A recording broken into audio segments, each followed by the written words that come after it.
Estou aqui hoje com Henrique Altran, acadêmico de nutrição. Ele vai se apresentar já já.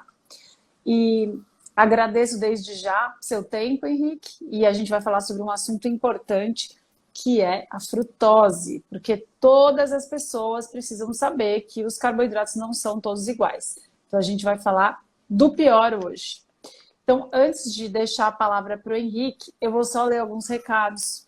Só um minutinho, Henrique, porque recebi, inclusive, no meio das nossas perguntas sobre frutose, dúvidas sobre o meu curso. Então, ó, pessoal, aula Quebrando os Mitos do Jejum Intermitente. Agendem aí, dia 10 de março, às 8 horas da noite, certo? Não percam, vai estar ainda mais avassaladora que a primeira.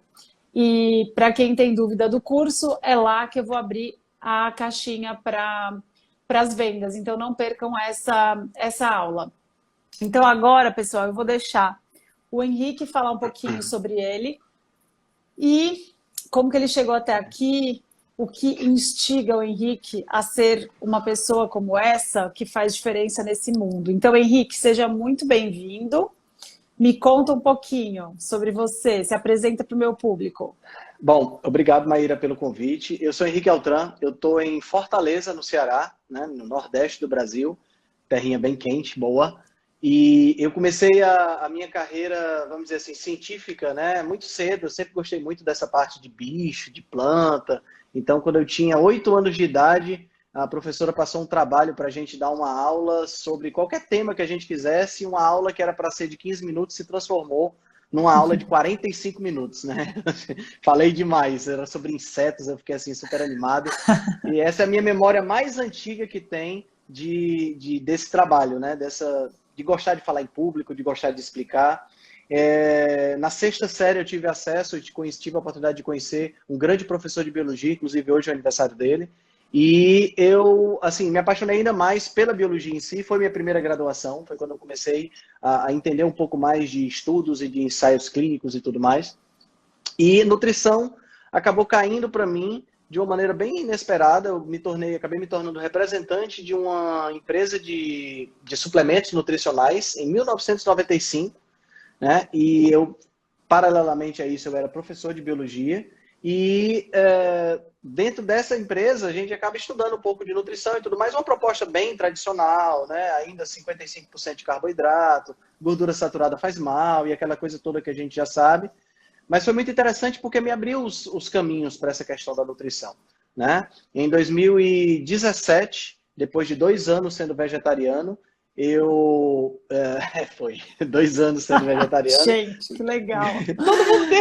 Todo mundo tem uma fase, né? Eu Não, e é tive a muito fase. legal, porque a pessoa que muda de ideia depois de estudar, ela mostra que é uma pessoa aberta a entender, captar informações, filtrar e mudar de opinião. Quem muda de opinião tem que receber o respeito em dobro, né? Em triplo. Então, muito legal. Esse detalhe que não é detalhe, eu não sabia não, Henrique. Pois é, Gostei que você compartilhou. eu gosto muito da frase do Blaise Pascal que diz o seguinte: eu não tenho vergonha de mudar de opinião porque eu não tenho vergonha de pensar, né? E eu passei 2 anos como vegetariano, fui influenciado muito pelo meu irmão que se tornou vegano na época. Ele não é mais vegano também. E, quando foi em 2017, eu na minha cabeça já tinha uma dissonância muito grande entre o que o pessoal falava que era o vegetarianismo e o que eu estava sentindo em mim. Aí em 2017, um amigo meu de Natal, também biólogo, botou no Instagram, no Stories, um podcast chamado Tribo Forte. Foi quando começou a minha história dentro da low carb. Eu conheci aí o trabalho do Polesse, o trabalho do Souto, o blog do Dr. Souto veio logo em seguida. E aí, dessa época para frente, a dissonância se acelerou, né? Porque eu não conseguia mais ser vegetariano ou comer aquela quantidade de carboidrato, sabendo o que aquilo estava fazendo no meu corpo. Eu comecei a fazer low carb. Eu nunca fui uma pessoa gorda, sabe, Maíra? Eu sempre tive, na realidade, eu sempre fui muito magro. Na minha fase adulta, a maior parte do tempo eu tinha 60 quilos, eu tenho 1,72 m, então eu era bem magrinho. Mas como vegetariano eu acabei ganhando peso, né? Eu já tinha ganhado um pouco de peso usando os suplementos que eu representava, e aí como vegetariano eu ganhei mais peso, esse peso eu acabei perdendo. Quanta honestidade, meu Deus!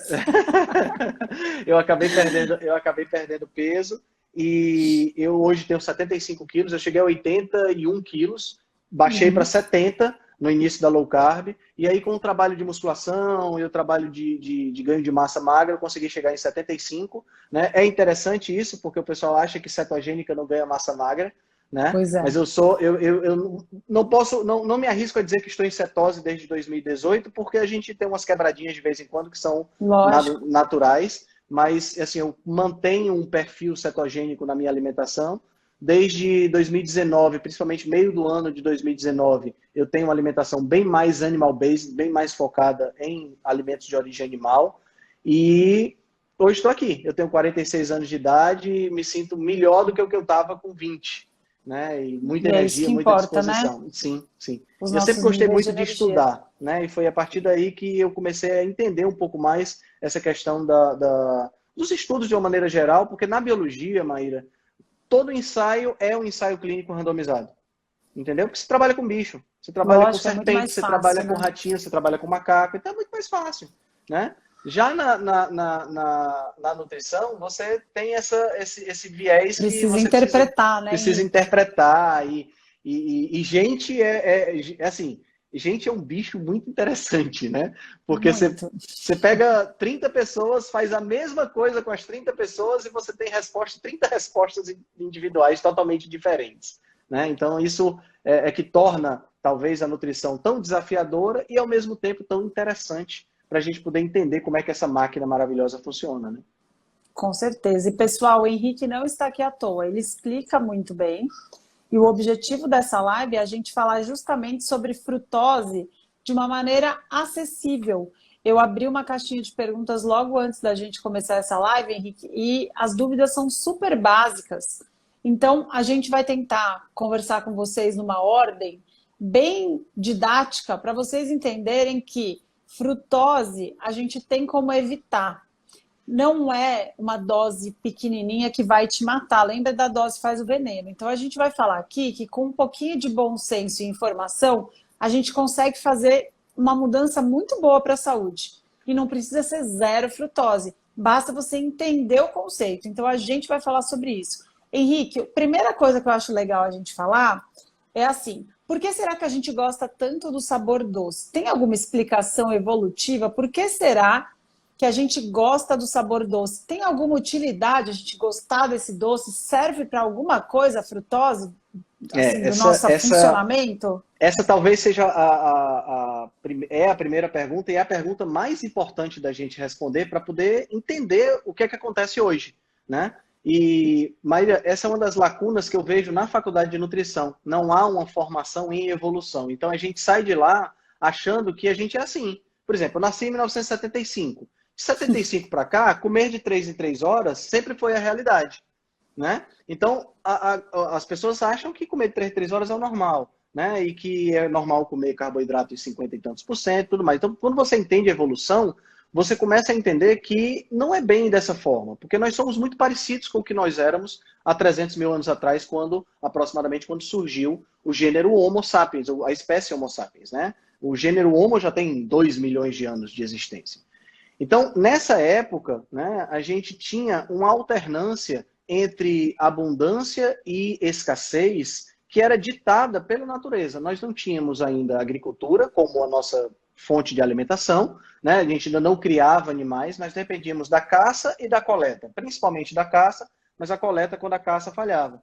Então, se a gente pensar em zonas onde você tem as 4 estações do ano, verão, primavera e verão são as épocas de maior abundância, que é quando você tem as flores aparecendo, então você tem abelhas, você tem mel aparecendo, estou falando aqui especificamente da questão da frutose, né?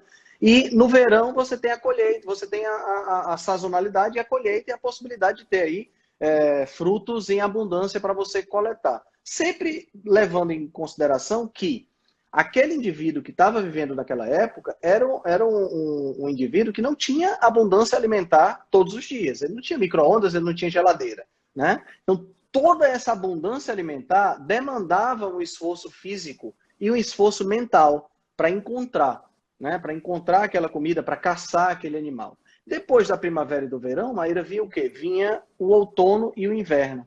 E aí nós temos uma depressão nutricional grave, né? Porque as pessoas, aqueles indivíduos lá, caçadores-coletores, homens das cavernas, a gente pode falar assim, eram pessoas que estavam sujeitas ao ambiente. Então a caça ficava difícil de se encontrar, os frutos não existiam mais, nem folhas você tinha mais nas árvores por conta do inverno. Então você tinha Não uma tinha diminuição. iFood, não Não tinha tinha iFood, delivery, não tinha barrinha de exatamente. cereal. Não tinha barrinha de cereal, não tinha nada disso. Então eu tinha aí um período maior de jejum. Eu li recentemente um artigo agora, muito bom por sinal, onde o autor fala que a gente comia uma vez em várias semanas. Então, quer dizer, o jejum era a realidade que a gente Sim, tinha. Agora, para a gente poder estar preparado para essa realidade de jejum, aí é onde entra a nossa frutose, né? Porque o período de escassez, ele era imediatamente após um período de abundância em oferta de frutos, né? Em oferta de mel, fontes naturais de frutose. Então, pensa comigo, um homem das cavernas que encontrasse uma mangueira, né, repleta de manga, ele ia sentar ali debaixo daquela mangueira e só ia sair dali quando ele tivesse comido todas aquelas mangas, né? Ou quando ele levasse um exatamente. bocado para a aldeia. Então é exatamente a partir daí que surge a importância evolutiva da frutose e a associação do sabor doce com a sobrevivência. Né? Então, praticamente todo mundo, é difícil você encontrar uma pessoa que não tem uma predileção pelo sabor doce. Existem, né? Mas é difícil. Normalmente, o sabor doce ele é o predileto. E outra, a predileção pelo sabor doce, ela pode até não existir na pessoa, mas a pessoa também não acha ruim. Você não vai encontrar uma pessoa que Exato. vai dizer assim, não, açúcar não gosto, nem me venha com nada doce, eu prefiro... Não, É, não é assim. Né? Então, essa associação ela é muito profunda dentro do nosso sistema nervoso, é muito profunda do ponto de vista do sistema de recompensa, né? E é muito profunda também na nossa fisiologia. Porque há mais ou menos uns 20 milhões de anos atrás, quando a gente era assim, bem das cavernas mesmo, nem gênero Homo a gente era ainda, né? A gente era lá o Australopithecus, houve uma mutação que fez com que a gente perdesse uma enzima muito especial do nosso corpo, que é a enzima que trabalha esse metabolismo da frutose e gera o ácido úrico. Aliás, que degrada o ácido úrico. Essa perda dessa enzima fez com que o ácido úrico proveniente da frutose tivesse desempenhasse várias funções que foram importantes na sobrevivência dentro dessa perspectiva. Uma delas foi o fato do fígado começar a produzir mais gordura. Então, o excesso de frutose, não diria nem o excesso, a frutose ingerida, porque não era uma coisa que você ingeria com frequência, né? uhum, A frutose ingerida acabava se transformando em mais gordura. E essa gordura era essencial, por quê? Porque no período seguinte, a gente teria escassez. Então, aquele que tivesse o maior acúmulo de gordura proveniente da frutose ingerida, teria a possibilidade de sobreviver uma quantidade maior de dias sem comer. Né? Então, a predileção pelo sabor doce e a presença da frutose nesse período fazia com que a gente sobrevivesse mais tempo no período de escassez alimentar seguinte. perfeito, Henrique. Então, pessoal, é importante entender evolutivamente por que você gosta do sabor doce, porque eu recebo muitas pessoas aflitas por gostarem de açúcar. Pessoal, normal, a gente gosta de açúcar porque é o nosso instinto de sobrevivência, da mesma maneira pela qual a gente tem um pouco de resistência de comer alimentos muito amargos, muito azedos, é uma forma de proteção.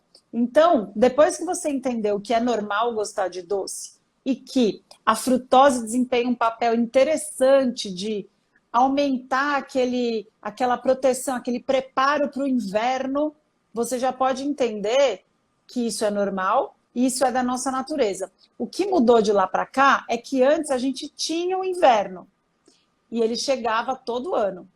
E agora, com o nosso sistema moderno, a gente tem um inverno que nunca chega. Então, só a sua informação, só você entendendo a estratégia, como é importante, você vai conseguir mudar o que está acontecendo agora. Se você não fizer nada, você vai na manada e vai consumir sem parar os produtos que têm frutose. Henrique, agora vamos organizando o nosso pensamento. Então, a gente já entendeu por que você gosta de doce e já entendeu por que provavelmente ele existe. Por que a frutose tem esse efeito no nosso corpo e a gente, graças a ela, conseguiu evoluir e passar por períodos de estiagem, seca e inverno. Então, agora eu vou pedir para o Henrique falar um pouquinho onde que a gente... Primeiro, fala para a gente do açúcar.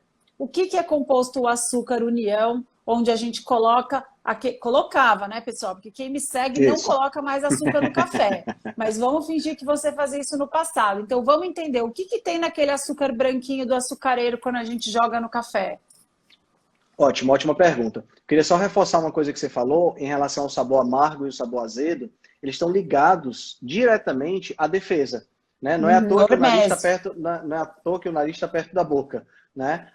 Quando você sente um sabor amargo, o sabor azedo, eles estão ligados a alimentos que não são venenosos, não são palatáveis, não são, de repente, até alimentos que estão apodrecidos, né? Então a gente acaba tendo uma certa aversão. A gente supera isso com treino, né? Porque ninguém bota uma comida azeda na boca, um limão, e sente prazer da primeira vez. Mas você força um pouquinho e você acaba gostando, né? Em relação à questão do açúcar, Maíra, o açúcar branco, né, o açúcar de mesa, como a gente chama, ele é tecnicamente a gente chama ele de sacarose, né? Que é a união de dois açúcares menores. Na realidade, é importante fazer essa distinção para o pessoal que está assistindo a gente.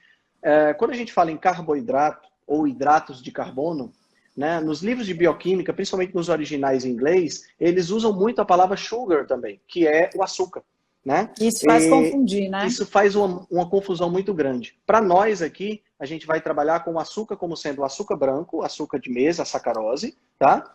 E o carboidrato como englobando o açúcar branco e os outros carboidratos mais complexos, como o amido, o glicogênio. A gente vai trabalhar então como um todo, né? Então o que é que acontece? A sacarose, ela é composta de dois açúcares menores, de dois carboidratos menores, que são o que nós chamamos de monômeros, né? A gente tem aí esses dois, exatamente. A gente tem esses dois, são a glicose e a frutose, tá? A glicose é o açúcar, o carboidrato mais abundante que nós temos no planeta, né? É ele que faz a reserva energética, parte da nossa reserva energética na forma de glicogênio nos nossos músculos e no nosso fígado. É ele que faz a reserva energética dos vegetais na forma de amido, que você tem lá na batata doce, no inhame, né? E é ele que faz a estrutura dos vegetais. E tá aí talvez seja porque ele é o açúcar mais abundante, o carboidrato mais abundante, porque a celulose é feita de glicose também. E é interessante porque é uma mudança na conexão que faz com que eu tenha celulose que eu não digiro e amido que eu digiro, né, que eu faço a digestão. Então é muito interessante isso aí. Bom, em relação à sacarose, nós temos então a glicose e a frutose, que nós já comentamos. Elas duas juntas formam o açúcar branco, que é a sacarose, né? Quando esse açúcar entra no nosso corpo, ele vai ser digerido por uma enzima chamada sacarase, ou invertase também é chamada, e é onde há a separação desses dois monômeros. E esses dois açúcares separados, eles têm rotas metabólicas totalmente diferentes dentro do nosso corpo. E olha que é interessante, porque quando você olha para uma molécula de glicose e para uma molécula de frutose, ambas têm a mesma fórmula química. As duas têm 6 átomos de carbono, 12 átomos de hidrogênio e 6 átomos de oxigênio. Mas a conformação estrutural delas, né, a forma espacial delas é totalmente diferente. Isso aí faz com que ela seja metabolizada de maneira muito, muito diferente e, por conta disso, os efeitos metabólicos são bem distintos também. Exatamente. Então, pessoal, a glicose e a frutose em excesso, ambas são ruins. Agora, o jeito que elas prejudicam a sua saúde são muito diferentes. E se tem um efeito que é mais prejudicial que o outro, que a gente poderia falar, é da frutose. Então, a gente vai focar hoje em falar sobre os efeitos prejudiciais da frutose em excesso. Antes de falar sobre a frutose em excesso, eu quero que vocês coloquem aqui se ficou claro essa diferença de glicose e frutose.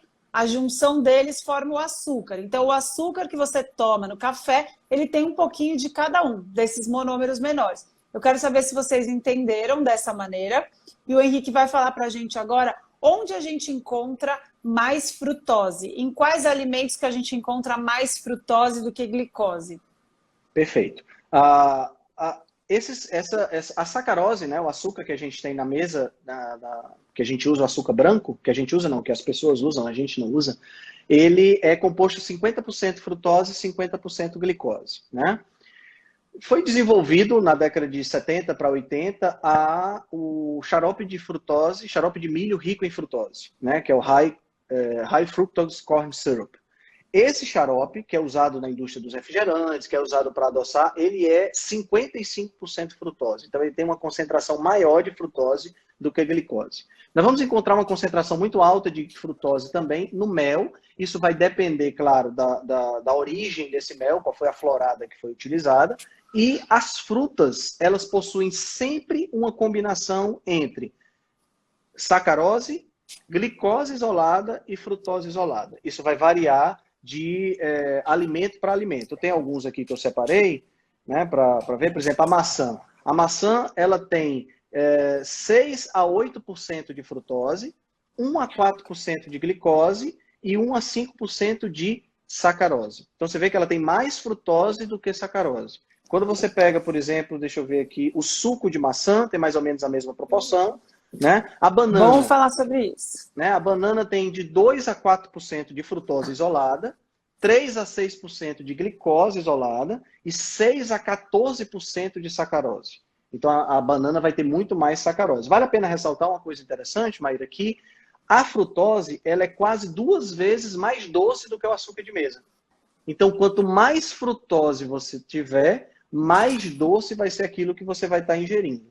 Certo? A uva. Pessoal, é importante, exato, isso que o Henrique vai falar agora, então é importante que você entenda que sim, a mesma frutose que você sente sabor doce com as frutas, você vai sentir com o mel e com o agave, mas tudo depende da dose, da concentração e da densidade. Então agora a gente vai usar alguns exemplos práticos para você entender a diferença de concentração de frutose, porque esse é o grande lema, assim, essa é a grande questão que faz diferença na sua vida entender o conceito de frutose, porque a frutose vamos supor, do morango, a frutose que está lá no coco, ela é a mesma frutose que está lá na banana, mas a diferença é grande. E entre uma banana normal, uma bananinha seca e uma geleia de uma bananada e um suco de maçã, existem muitas diferenças. Então é importante você entender isso, Henrique. Então vamos focar nisso, na concentração? Vamos sim. Então, por exemplo, uva. Né? A uva tem de 5 a 7% de frutose, 5 a 7% de glicose e só 0,5% de sacarose.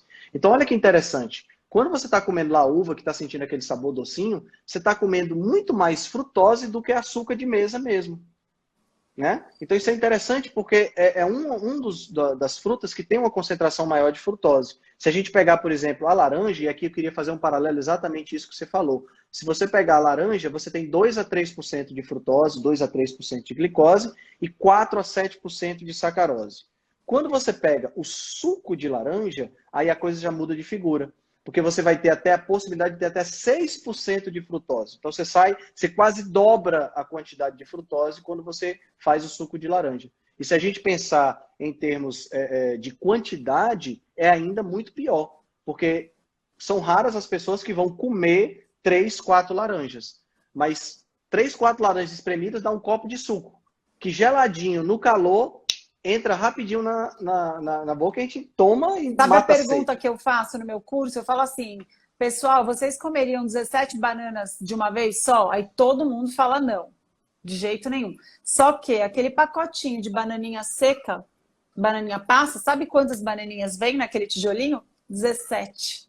Então, boa parte das pessoas já comeu 17 bananas e não é diferente, tem a mesma quantidade de frutose naquela banana seca da banana normal. Só que a banana fruta é a banana fruta, com água, com tudo tranquilo e intacto, preservada as fibras. Você consegue comer uma banana e ficar satisfeito. Agora, uma caixinha de banana passa, tem 17 bananas lá dentro e você consegue comer. Então, tudo é uma questão de concentração. Ninguém ficou doente por causa de fruta, né, Henrique? É importante saber porque na caixinha de perguntas hoje, as pessoas ficam surtadas com fruta, mas elas esquecem que o grande problema da população não foi a frutose das frutas.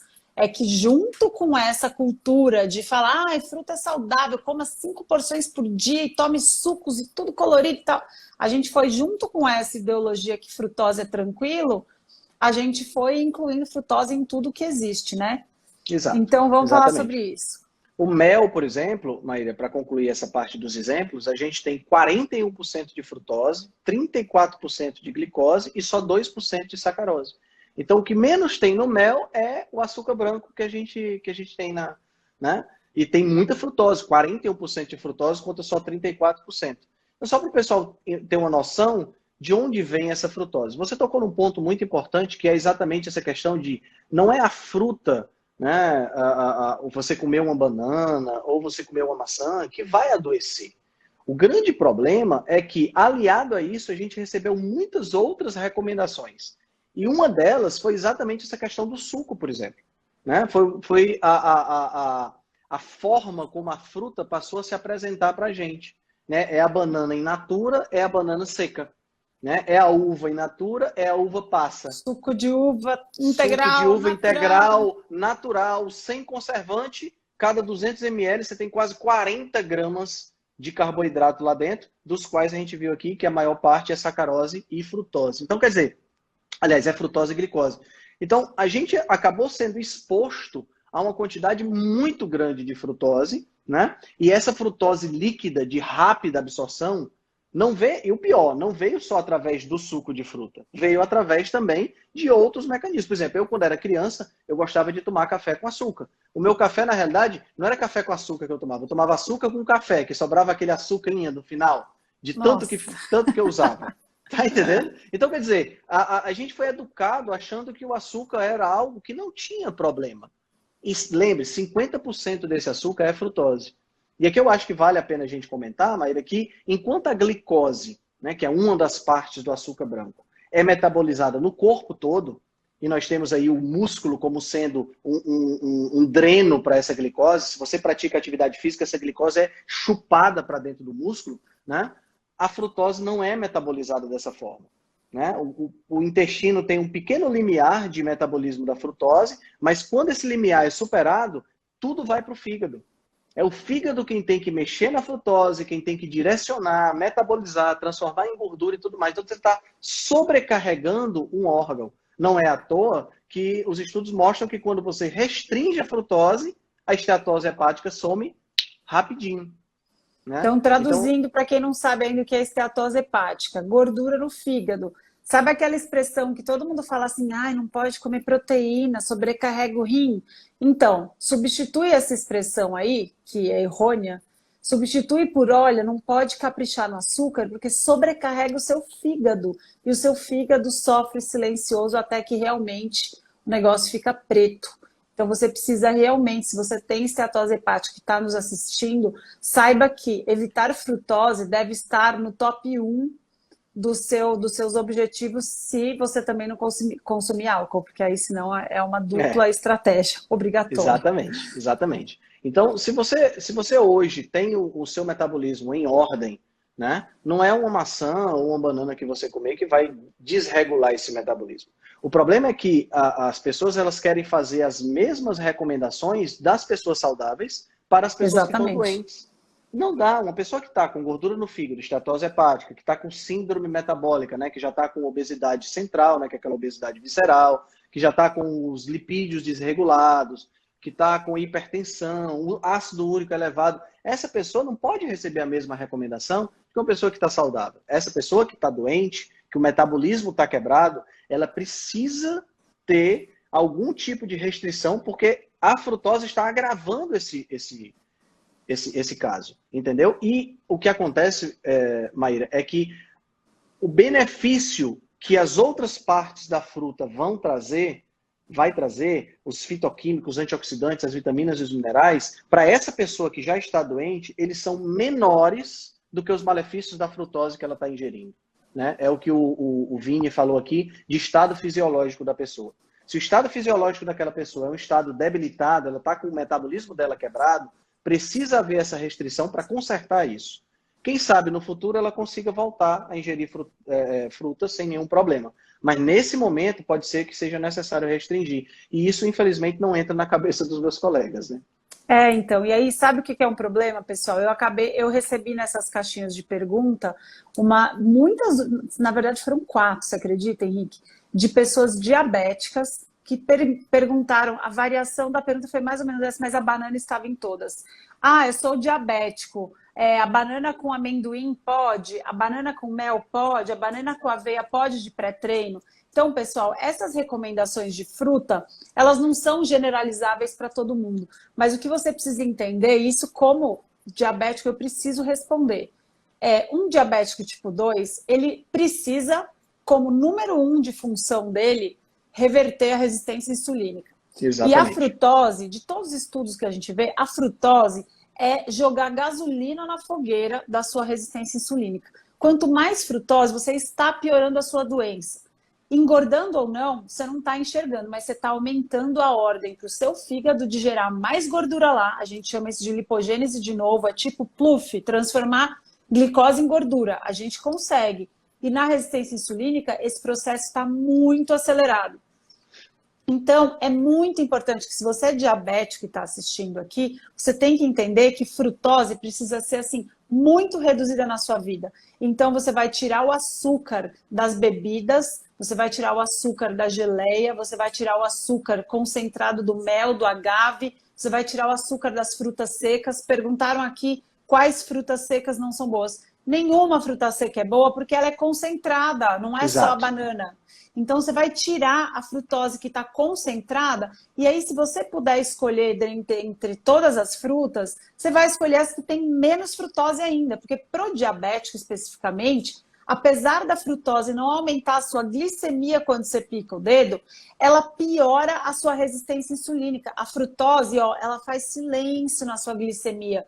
E é por isso que por muitos anos a gente aprendeu, e provavelmente o Henrique ainda na faculdade escuta isso, né? Que frutose é um bom adoçante para diabético, mas isso é muito triste, porque é botar um cabresto assim, ó, e só enxergar a glicemia do coitado do diabético. Exatamente. Quando a gente olha para a frutose, que é um componente muito importante para piorar a resistência insulínica, a gente ignorou por anos por causa disso, porque não aumentava a sua glicemia do sangue, mas ela piora a sua doença de maneira crônica. Então é muito importante entender esses conceitos de densidade, concentração de frutose, e que o açúcar concentrado piora a sua doença, mesmo não alterando sua glicemia. Exato. Então, Henrique, fala de novo para a gente agora, de um jeito rápido. Fala para mim, o que é o pior de concentração de frutose? Quais são as primeiras coisas que as pessoas precisam eliminar? Tem um monte de gente aqui fazendo perguntas muito básicas. Então, responde para essas pessoas por onde elas começam tirando o açúcar. O primeiro ponto que tem que sair para tirar o açúcar são as fontes de frutose líquidas, que são as piores, certo? Porque elas passam rapidamente pelo nosso sistema digestivo e são absorvidas muito rapidamente. Então, eliminar aí os sucos de fruta, tanto os de caixinha, quanto os sucos de frutas naturais, né? Suco de fruta não é fruta, é importante ficar... Os refrigerantes. Né? Peraí, que falhou, hein?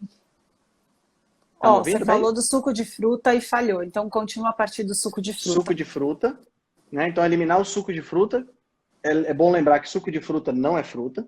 Eliminar os refrigerantes, né? Que são a concentração enorme de frutose que você tem. E eliminar aqueles ultraprocessados que viram líquido. Aí entra aí os achocolatados, por exemplo, né? Que não importa se você está bebendo aquele achocolatado famoso lá daquela marca que tem que pode é light. Falar, Henrique, pode falar, tá certo? Não importa se você está vontade. bebendo o Nescau Light. O Nescau Light, ele não tem menos açúcar, ele tem menos gordura, porque a preocupação do status quo nutricional hoje é em relação à gordura, não em relação ao açúcar. Né? Então ele tem uma quantidade de açúcar muito grande, você dissolve aquilo ali na água, mesmo que você está tomando um refrigerante. Né? E as pessoas se enganam muito com essa história, Maíra, dos sucos, achando que suco é uma coisa boa, uma coisa saudável. E não é, certo? Principalmente se você tem um metabolismo quebrado. Aí é pior ainda. Tá? Então as fontes de frutose líquidas são as primeiras que devem ser eliminadas, mas elas puxam aí na esteira as fontes de frutose sólidas, né? Tudo que for adoçado, ultraprocessado, refinado e adoçado deve ser evitado. Então aí a gente tem o biscoito recheado, que é doce, então é fácil de você detectar, mas a gente tem também, Maíra, os salgadinhos de pacote, que não são doces, mas que contém açúcar, xarope de milho rico em frutose, para realçar o sabor, para que você ingira com mais facilidade, com mais vontade. né? Então, esses são os principais que devem ser eliminados se você está querendo evitar o excesso da ingestão de frutose. Mel Depois de caro, mel, mel caro, mel, geleia, agave, geleia, melaço de cana, né? açaí. O açaí que Açaí, não é original, né? pelo O amor de açaí, Deus, a gente tem exatamente. xarope lá, não é É, saudável. Tá em todas exato. as academias, mas não é saudável. É gostoso, mas não é saudável. Exatamente. Né? Quando for comprar uma polpa de fruta, por exemplo, né, tem que ver direitinho essa questão, porque a maioria das polpas são adoçadas, então aí já entra mais sacarose. Né? E assim, as outras, leite condensado, né? Nossa, E é não pode verdade. ser, leite condensado nem o light, porque o light não tem menos açúcar, ele tem menos gordura, vale a pena ressaltar isso aí. Então, assim, se a gente pudesse generalizar, Maíra, seria eliminar os ultraprocessados, né? E os sucos de fruta que a gente pode considerar processado, não seria ultra, né? Na acepção da palavra. Seriam as E o coisas que a gente mel deveria é a eliminar. única coisa da O mel, natureza que é frutose concentrada, mas só para né? vocês lembrarem, o mel não era encontrado em potinhos disponíveis nas prateleiras. Ele era encontrado dentro Exatamente. da colmeia e você se arriscava a vida e muitas picadas para conseguir pegar um pouquinho. Então, o problema é o acesso, tá, pessoal? O mel é saudável, é natural? O mel é natural. Agora, para quem tem resistência insulínica, o mel é tão ruim quanto a geleia, quanto o suco mesmo natural da fruta. O problema, pessoal, entendam aqui, é a concentração. O pessoal está surtando aqui, Henrique, com maracujá e limão. Gente, as frutas que têm menos frutose são menos mal. Então, o ideal é não tomar nenhum suco. Se você vai morrer do coração e precisa tomar um suco até acostumar, dilui e pega as frutas menos doces. Então, sim, faz uma Exatamente. limonada. Eu sempre espremo limão na minha água com gás durante o jejum. Não quebra o jejum, é pouca frutose. Agora, É, você vai fazer a mesma coisa com suco de laranja? Se deu mal, é muita frutose. Então, o exato. que eu e o Henrique estamos falando aqui desde o começo é a concentração que faz diferença. Exatamente. Você falou uma coisa muito interessante em relação a essa questão do mel, porque até mesmo aquele encontrado na colmeia, ele tem uma característica não só do fato de ter as abelhas que picam e tudo mais, mas tem a questão da quantidade também. Não é uma quantidade. Você, quando vê uma Com colmeia, certeza. não é uma quantidade de colmeia natural, né? Nós não estamos falando aqui de uma colmeia feita para extração de mel. A quantidade de mel não é tão grande. Entendeu? Então, essa questão do acesso, ela é muito importante. Né? As pessoas falam muito, castanha é um bom alimento. Tá certo, experimenta colher a castanha, assar, e depois quebrar e comer, para ver se você come, para ver se você come 1 quilo, como come quando você está sentado assistindo Netflix. Não Pois é. come. Né? Então, a quantidade que a gente come hoje, uma facilidade de acesso, é muito grande. Né? Na época que nós éramos das cavernas, e mais uma vez, nós somos muito parecidos com o que nós éramos, a disponibilidade podia até ser grande, mas eu precisava subir na árvore, eu precisava competir com pássaros, competir com outros animais herbívoros, porque sempre havia essa competição. Né? Sempre havia competição com outros animais que estavam interessados naquelas frutas que estavam lá. Então, acabava que a gente tinha uma certa abundância, mas não era uma coisa que dava para todo mundo comer. Né? Com certeza. E, pessoal, o Henrique estava falando um pouquinho aqui da frutose para quem já está com o metabolismo quebrado. Então, isso inclui, muitas pessoas não correlacionam, então eu vou só ligar aqui para todo mundo que estiver assistindo perceber. Então, por exemplo, se você está muito acima do peso, se você está com muita insulina, se você está no modo armazenamento há muito tempo, a frutose é lenha na fogueira, ela é uma péssima escolha para você. Então, eu perguntei hoje na live se o pão é igual à geleia. E muitas pessoas falaram que sim. Então, assim, pessoal, é importante vocês perceberem que a glicose, ela faz uma alteração aguda, altera a sua glicemia, ela exige que você tenha uma resposta insulinêmica imediata para regular esse processo no seu sangue. Então, a glicose faz mais um efeito agudo e, lógico, repetidas vezes, excesso de insulina vai causando uma série de problemas. Mas a frutose, nesse sentido, ela é silenciosa. Ela não faz nenhum efeito no seu apetite. Ela vai direto para o seu cérebro estimular que você queira mais e mais e mais. E ela está escondida em produtos salgados também. Então, se você não aprender a importância de evitar, você não vai conseguir evitar. Henrique, dá um exemplo de comida processada que tem frutose para as pessoas conseguirem entender o que a gente está falando. Todas as comidas processadas doces, elas vão ter frutose, né? Então, o biscoito recheado, o biscoito integral Nesfit com 12 grãos e quinoa, amaranto, produzido pelas freiras virgens dos Alpes suíços, tem frutose também, tem bastante, né? Porque é colocado açúcar. Uma coisa importante, Maíra, que a gente acabou não falando. Açúcar branco, açúcar mascavo, açúcar demerara, açúcar de coco, açúcar de maçã que está aparecendo no mercado agora. De beterraba. De beterraba. Todos esses são açúcar. Não tem diferença de você pegar o açúcar demerara para o açúcar branco, para aquele outro açúcar que é usado para fazer glacê, que a gente chama de açúcar impalpável. Todos esses açúcares são 50% frutose, 50% glicose. Né? Mas eu tenho aqui no centro de Fortaleza, tem o caldo de cana do Leão do Sul, que é uma maravilha, delicioso. Nossa, que nome legal. É o Leão do Sul, não. E assim, é um ponto super tradicional. É a lanchonete mais antiga de Fortaleza. Foi fundada no final do século XIX, para você ter uma ideia. E está em operação até hoje. É um ponto turístico. Agora, caldo de cana é muito pior do que você tomar um copo de refrigerante, do ponto de vista de açúcar. Porque você tem num copo 50, 60 gramas de açúcar. Né? Então, são 30, 40 gramas de frutose que você tem ali.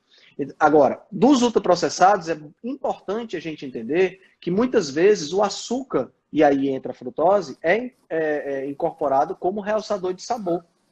Então, a maioria dos ultraprocessados salgados possuem também o açúcar incluso. Né? O pão que a gente come, o pãozinho, o pão carioquinho, o pão francês, ele tem açúcar na sua formulação, mesmo a gente não percebendo. Ele está lá para dar o realce com o sal e você ter vontade de comer 2, 3, 4, 5. Né? Perfeito. Então a gente tem que ficar muito atento a isso aí. Perfeito, Henrique, muito bem lembrado. Tem um outro detalhe aqui, pessoal, que o rótulo geralmente aparece assim: açúcar de coco, maravilhoso, índice glicêmico mais baixo. Lembra que eu falei dos diabéticos? A gente achava que o mel era ótimo para o diabético, porque a gente só queria saber de glicemia. O açúcar de coco, o pessoal gosta de vender falando que é uma boa para você gastar mais dinheiro com açúcar de coco, porque o índice glicêmico é mais baixo. Tudo bem, o índice glicêmico é mais baixo porque o frutosêmico é mais alto, só que não existe índice frutosêmico. Exato. Então você vai ser enganado pelo rótulo se você não entender que açúcar é açúcar. Quando a gente fala que açúcar é açúcar, tá todo mundo perguntando aqui, mas e o açúcar X e o Y? Gente, açúcar é açúcar. Você pode trocar por adoçantes naturais para tentar compensar nas suas sobremesas, faz diferença. Eritritol, xilitol e estévia são extraídos das plantas, são um pouco mais naturais, a gente não tem tanto estudo com eles, mas é uma troca muito melhor do que ficar com açúcar que está cheio de frutose.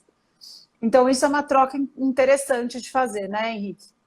Exatamente. É muito interessante você fazer essa troca, no caso aí pelo eritritol, pelo xilitol, que são polióis. Os polióis, eles são derivados das moléculas de açúcar, né, das moléculas de glicose. Na realidade, a própria molécula de glicose é um poliol. Poli vem de vários, né, e ol vem de álcool, né? Então é uma molécula que tem vários grupamentos álcool na sua estrutura.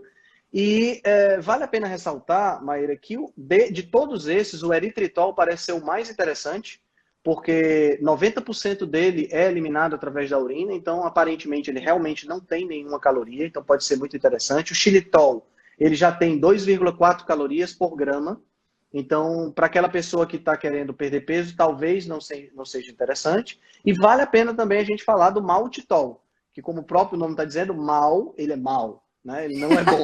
Essa é ótima, não tinha ouvido não. Por isso que ele é o maltitol. Vou usar isso para sempre. E é um poliol muito presente, tá entendendo, Maíra? É um poliol que você vai encontrar desde goma de mascar até pasta de dente. Mas é um poliol que afeta a glicemia, entendeu? Ou seja, que vai mexer com insulina, que tem calorias, vai dar todas essas questões. O sorbitol é um outro poliol que também tem calorias, cerca de 2,4. Não é tão ruim quanto o maltitol, mas se você puder evitar, é interessante. Por quê?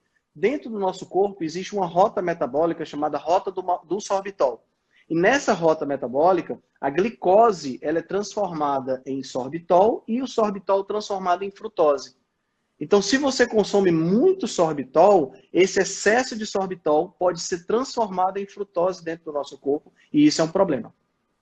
Isso é um grande problema. E assim, um jeito de nos proteger é que esses polióis em excesso, então você faz muita sobremesinha com esses açúcares, com esses polióis, você vai ter diarreia. Por quê? Porque ele não é absorvido, Exato. acumula no seu intestino e aí você vai perceber que não vale a pena. Estão perguntando aqui se esses polióis estão prejudiciais para as crianças.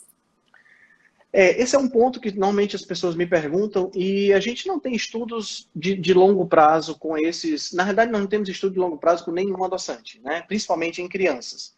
Né? Então, fica complicado de dizer se são prejudiciais ou não são prejudiciais. Mas, ao mesmo tempo, a gente sabe o que acontece se uma criança come muito açúcar.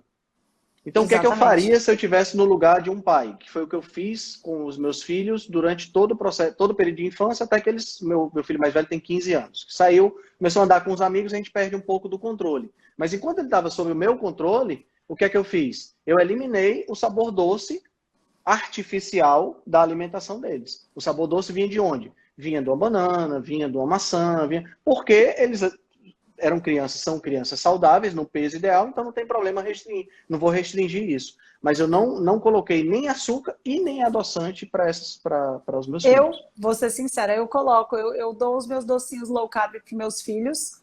Tem estudos já mostrando que protege contra a cárie, então comparado com açúcar, é muito melhor. Sem dúvida. Meus filhos, quando eram mais novinhos e não frequentavam a escola, que é um absurdo, né? A gente tem que falar isso, mas é verdade. Antes de ir para a escola, eles não precisavam de nada doce, não comiam. Mas depois que eles foram para a escola, eles aprenderam que, óbvio, gente, criança não é boba. É gostoso o açúcar. Então, eu prefiro comer as minhas sobremesinhas com xilitol e dar um pouquinho para eles. Eu não abuso para eles não terem diarreia também. Mas é isso, é bom, porque limita na quantidade, pessoal. Então, Exato. assim, tudo é uma questão de quantidade. A frutose não é tóxica. Ai, comi um chocolate Nestlé, vou morrer. Não, é por isso que você precisa entender. Você precisa perceber, assim, se avaliar. Se você come muita comida processada, mesmo sem querer, você fala, eu só como salgado processado, você está comendo frutose sem saber. Uhum. E aí, junto, você come comida processada e quer sobremesas. E toma suco, e come geleia. Aí, meu amigo, você está comendo muita frutose e só de tirar a frutose você pode emagrecer muitos quilos em um mês. É verdade. Então, rebobine essa live, vai ficar gravada e escutem por onde começar. O Henrique falou a ordem do que você deve começar a eliminar. Então, é importante ter essa noção e é um assunto difícil, né, Henrique? A gente poderia falar aqui de vários mecanismos que são apaixonantes. Eu e o Henrique adoramos estudar essa parte da frutose, da resistência insulínica, mas eu percebo que é uma falta muito grande da informação básica e acessível. Sim. E o Henrique dá uma aula. Vocês gostaram, né, pessoal? Eu vi que o pessoal elogiou o Henrique durante a aula dele aqui com a gente. Henrique dá uma aula, ele estuda, ele fala de uma maneira muito acessível. Eu te agradeço muito, Henrique, por todas esses esclarecimentos. Eu acho que, apesar da gente ter falado do básico, a gente não teve oportunidade de progredir muito, mas eu acho que ficou de uma maneira bem clara. Eu acho que ficou para todo mundo. Ficou muito bom. Sim. E eu queria só falar uma coisa, que teve uma perguntinha rápida, Maíra, foi em relação a iogurte. A pessoa citou aqui um iogurte da Nestlé, que tinha 9 gramas de carboidrato. Vale a pena ressaltar que nós estamos falando de frutose. A frutose, pelo próprio nome, fica fácil, né? Vem das frutas. Você não vai encontrar frutose sendo produzida em grandes quantidades nos animais, principalmente no que diz respeito a leite. No leite você tem um outro açúcar que é a lactose. Ela é composta de glicose e galactose. Esses 9 gramas que você tem no iogurte, que só tem leite e fermento, eles não há frutose nessa formulação. Tá? Só para ficar claro para o pessoal. Perfeito, Henrique. Muito bem lembrado. E aí é muito diferente você comprar um iogurte colorido de um iogurte natural integral. Eu que tenho crianças já dou a dica. Minha filha às vezes pede o iogurte da Frozen lá no supermercado, porque é rosa e tal. Uhum. Eu deixo chorar mesmo, pessoal. Eu falo, filha, quando chegar em casa a mamãe faz. Eu compro o iogurte natural integral. É importante frustrar as crianças, viu, pessoal? Não adianta ter dó de criança. Um dia ela vai me agradecer. Vai demorar, mas ela vai me agradecer.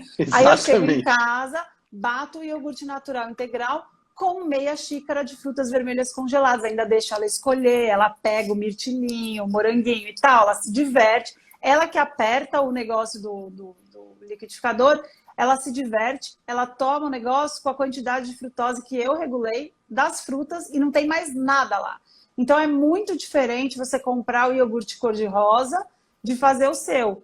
Lactose é um açúcar que não é doce, mas ele não é, de maneira alguma, igual a frutose. E esse era o objetivo da live, que você entenda que os carboidratos não são todos iguais. Comer muita batata é muito menos pior do que comer um monte de frutose. Lógico que se você é diabético, você também não vai comer um monte de batata. Isso é conversa para outra live, né? E mais 4 horas. Exato. Mas então, queria te agradecer. Eu, antes de te deixar com as palavras finais, queria relembrar aqui para vocês. Não esqueçam, dia 10/3, teremos uma aula sobre jejum intermitente.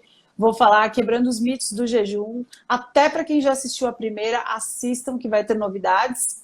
E no final daquela aula, vocês vão poder ter acesso à edição 2 do curso Meu Jejum. Eu espero vocês lá. Henrique, fale suas palavras finais sobre a frutose. Dá uma resumida da sua mensagem mais importante. Bom, eu adoro, primeiro quero agradecer muito o convite, Maíra, eu adoro falar, e assim, se ficar aqui a gente vai até 10 horas da noite sem nenhuma dúvida. Eu adoro quando a gente pode compartilhar conhecimento, isso para mim é minha missão de vida, é compartilhar conhecimento e ajudar as pessoas a entenderem um pouco mais esse processo que acontece no nosso corpo e principalmente entender essa conjuntura alimentar que a gente vive hoje, né? A frutose, ela significou um avanço evolutivo muito forte para a gente, né? Para vários animais, na realidade, que perderam aquele gene que a gente falou lá no começo. A frutose foi fundamental para controle de pressão arterial, foi fundamental para aumento de lipídio, para poder sustentar períodos de fome, mas a evolução não tinha como adivinhar que a gente estaria imerso num mar de frutose, que é o que a gente tem hoje, né? Então, eu acho que o grande lance é entender isso, né? Você não precisa, se você tem a saúde ok, você não precisa evitar a frutose de origem natural das frutas, da fruta em si, integral, né? Se você está com o metabolismo quebrado, é importante você restringir para que você restabeleça o seu metabolismo. Quem sabe, no futuro, você volte a comer sem nenhum problema. Muito obrigada, Henrique. Onde que as pessoas podem te encontrar para quem ainda não te segue? Legal, então pode me encontrar no @HenriqueAltran, aqui no Instagram, né? Eu tenho um podcast que está em todas as plataformas de podcast, que é o podcast Rebelião Saudável, né? E lá no Clubhouse a gente está fazendo a nossa reunião da Rebelião Saudável toda quarta-feira, 6h30 da manhã, para quem tem Clubhouse. Eu sou o Henrique Altran lá também. E tem um canal no YouTube, onde eu boto as minhas lives lá, que é o Henrique Altran também. Você botou Henrique Altran na rede, você vai encontrar eu em todas as plataformas, lá no Twitter, em todos os lugares, tá? Fica fácil assim, é sempre um nome só. É isso aí, Henrique, muito obrigada. E ó, pessoal, lição final que vocês aprenderam hoje. Mastiguem suas frutas e tirem comida processada de casa. Não põe açúcar em nada, substitui e diminui a vontade de açúcar assim. A gente vai ficar mais saudável. Um beijo para vocês, boa noite, descansem, vão dormir, parem de sapear na internet, vão descansar, curtir a família.